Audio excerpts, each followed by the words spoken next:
Then one of the angels who had the 7 bowls came and said to me, "Come, I will show you the judgment of the great harlot who is seated upon many waters." The description of the harlot belongs to the bowls period, just as the story of the 2 witnesses was embedded among the trumpets. The harlot is a complex character, and a proper understanding of her requires careful analysis. It will be necessary, for the moment, to focus on what she would have meant for the Church of John's time. The angel tells us later that the waters are peoples and multitudes and nations and tongues. We can absorb that explanation without forgetting the symbolism of the sea as the source of evil.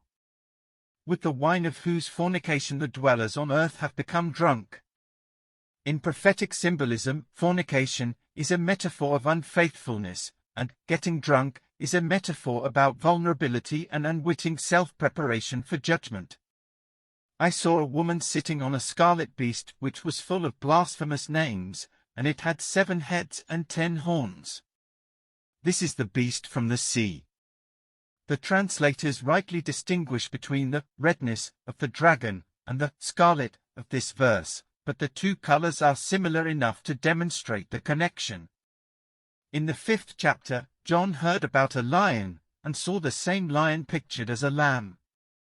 In this chapter, he is told to expect a woman sitting on many waters, and then sees a woman sitting on the beast.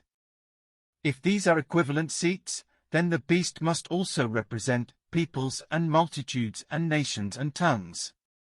This confirms the beast as Rome, the empire, and implies that the harlot must be Rome, the city, necessarily resting on the support of the wider institution. Their location is in the wilderness. In other words, they are outsiders, not part of the land that was given to Israel. The woman was arrayed in purple and scarlet and bedecked with gold and jewels and pearls. This is one of the complications. The harlot appears to be Rome, but she is also the adulteress Jerusalem who is rebuked in Jeremiah when he says, "And you, O desolate one, what do you mean that you dress in scarlet, that you deck yourself with ornaments of gold, that you enlarge your eyes with paint? In vain you beautify yourself, your lovers despise you, they seek your life."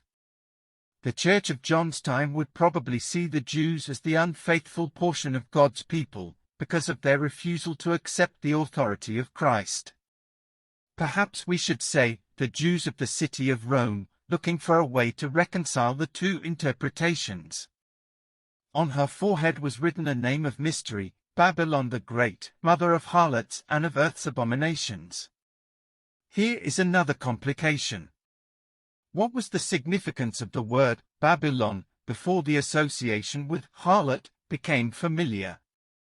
Old Testament history knew Babylon as the kingdom that destroyed the Temple of Jerusalem. The power of religious oppression, then. Old Testament prophecy also knew Babylon as the location of many idols, which is the meaning of the word abomination. So that is temptation to idolatry. The harlot appears to be an amalgam of 3 elements.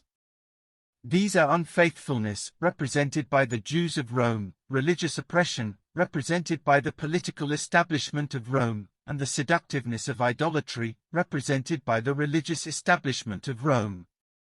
And I saw the woman, drunk with the blood of the saints and the blood of the martyrs of Jesus. This is the real essence of the harlot, the reason why the harlot matters. All 3 elements in the amalgam will be contributing to this bloodthirstiness. The religious establishment are demanding conformity from the Christians. The Jews of Rome have the opportunity to be informers. The political establishment will enforce the penalties incurred by the recalcitrant.